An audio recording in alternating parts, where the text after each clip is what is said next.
सभी भक्तजनों को जय श्री कृष्ण। श्री भगवान ने कहा, देवी स्वयंभू मनमंत्र में जब तुम्हारा पहला जन्म हुआ था उस समय तुम्हारा नाम था प्रश्न और ये वसुदेव सुतपा नाम के प्रजापति थे।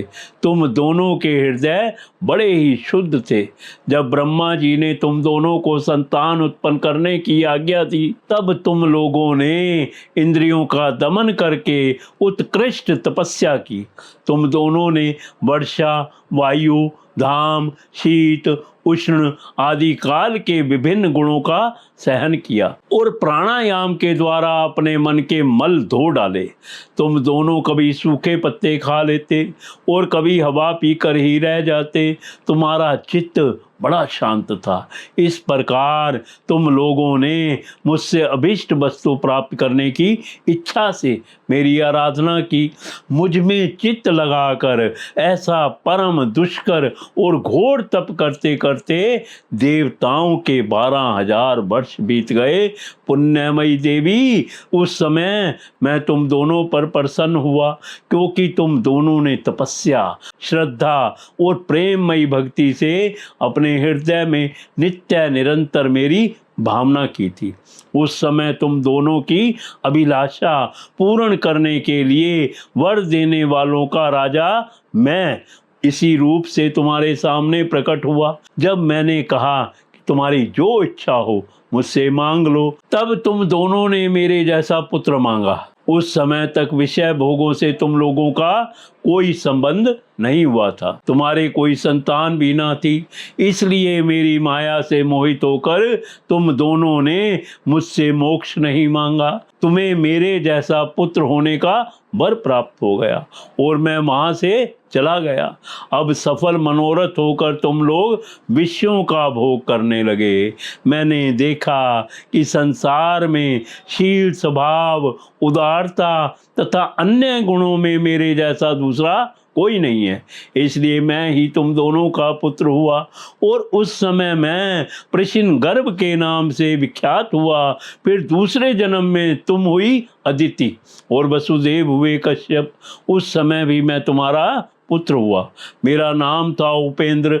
शरीर छोटा होने के कारण लोग मुझे वामन भी कहते थे। सती देव की तुम्हारे इस तीसरे जन्म में भी मैं उसी रूप से फिर तुम्हारा पुत्र हुआ। मेरी वाणी सर्वदा सत्य होती है। मैंने तुम्हें अपना यह रूप इसलिए दिखला दिया कि तुम्हें मेरे पूर्व अवतारों का स्मरण हो जाए। यदि मैं ऐसा नहीं करता तो केवल मनुष्य शरीर से मेरे अवतार की पहचान नहीं हो पाती।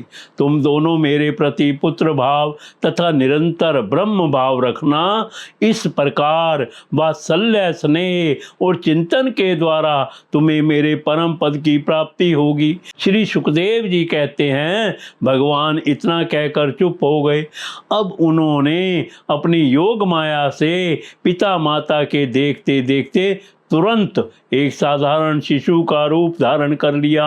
तब वसुदेव जी ने भगवान की प्रेरणा से अपने पुत्र को लेकर सूतिका गृह से बाहर निकलने की इच्छा की।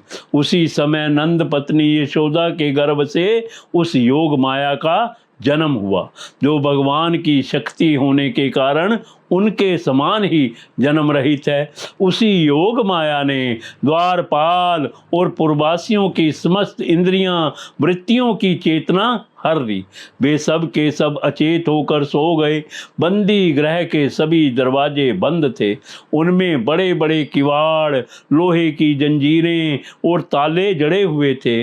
उनके बाहर जाना बड़ा ही कठिन था, परंतु वसुदेव जी भगवान श्री कृष्ण को गोद में लेकर ज्यों ही उनके निकट पहुँचे त्यों ही वे सब दरवाजे आप से आप खुल गए। ठीक वैसे ही जैसे सूर्योदय होते ही अनाधिकार दूर हो जाता है, जैसे सूर्योदय होते ही अंधकार दूर हो जाता है, उस समय बादल धीरे धीरे गरज कर जल की फुहारें छोड़ रहे थे। इसीलिए शेष जी अपने फनों से जल को रोकते हुए भगवान के पीछे पीछे चलने लगे। उन दिनों बार बार वर्षा होती रहती थी, इससे यमुना जी बहुत बढ़ गई थी। उनका प्रवाह गहरा और तेज हो गया था। तरल तरंगों के कारण जल पर फेन ही फेन हो रहा था। सैकड़ों भयानक भंवर पड़ रहे थे। जैसे सीतापति भगवान श्री राम जी को समुद्र ने मार्ग दे दिया था, वैसे ही यमुना जी ने भगवान को मार्ग दे दिया।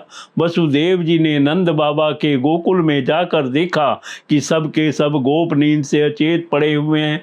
उन्होंने अपने पुत्र को यशोदा जी की शैया पर सुला दिया और उनकी नवजात कन्या लेकर वे बंदी गृह में लौट आए।